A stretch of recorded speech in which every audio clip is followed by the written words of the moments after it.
Billy Graham. Let's see what the voice I've got. This was spoken by him in 1955 as he was speaking to the veterans of the foreign wars in Boston. This was a decade and a half before Memorial Day became a federal holiday.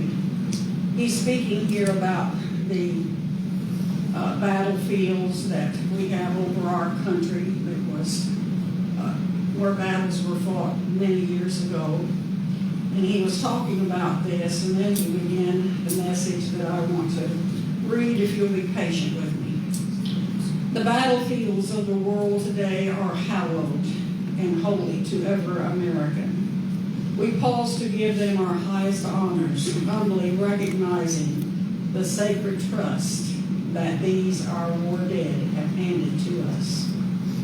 I stood today by the bedside of a boy in Korea whose spine had been blown away by a shell blast the night before.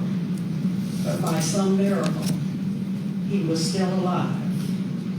He would never be able to change lying on his stomach for the rest of his life. The medics had patched him up the best they could. I gripped his cold, perspiring hand and said words of comfort to him. He made a statement that I'll never forget. He said it was worth it all if it will keep America free. That's what you call getting it for us. As we think of the selflessness and heroism of such fellows, we are reminded of the words of Jesus Christ, who said, "Greater love hath no man than this, that a man lay down his life for his friends." The freedoms we enjoy, the freedoms we take so much for granted, the freedoms we often trifle with were bought not with the gold of our millionaires, nor altogether the genius of our scientists, nor the sacrifices of the people at home, but primarily by the blood, sweat, and agony of those whose names on this day we honor, those who died that we might live. They found, as have brave men of all ages, that there are principles well worth dying for. Their noble, unselfish sacrifice is a silent, eloquent rebuke to the self-centeredness of this generation.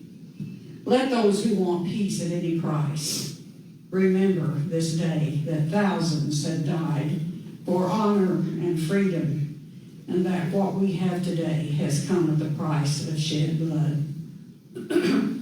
As I stood at the hospital quarter of the Danish ship in the Korean waters, by an American boy that was scarcely 20 years old, and I watched helplessly as this young man's life ebbed away. And I thought, what right have thousands of pleasure-seeking Americans to go on living when this lad in this early age had to die? And in that moment, the fact dawned on me that if he had to die for America, some of us must live for America. Sometimes it's far more difficult to live than it is to die. They have handed us a torch, and we have a responsibility to see that they have not died in vain. Even though the sacrifices of our war dead have been great, yet the greatest sacrifice of all time was made by a man on a cross who died not only physically, but spiritually, that men might live. We have neglected him too long. We have rejected his plan for peace, and as a result, we have fought and bled and died for centuries. I challenge the world at this hour to accept his program of heart regeneration that can transform the society in which we live, and we can know the meaning of genuine peace in our time. Yes, the bells of liberty ring in America today because these men we honor today got through for us. The sacred memory of their sacrifice will always live in our hearts. And we have a sacred and holy trust, and we cannot fail them. My mind goes back 2,000 years to another battle, which was fought on a hill called Calvary. It was a battle of one young man against the forces of evil. It seemed like a futile, hopeless struggle as Jesus Christ took on Satan's task force single-handedly. The jeers of the rabble, the spittle of the soldiers, the snaring of the people were incidental compared to the inner struggle which was taking place in his soul. But I watch him in fancy as one hand is stretched out toward God and the other toward rebellious man, and he makes the connection and says, "It is finished." He got through for us. If we are to be strong spiritually, it will be through him. Thousands today are finding a fresh new meaning of a life through him. They are learning to say with confidence, "I can do all things through Christ, which strengthens me."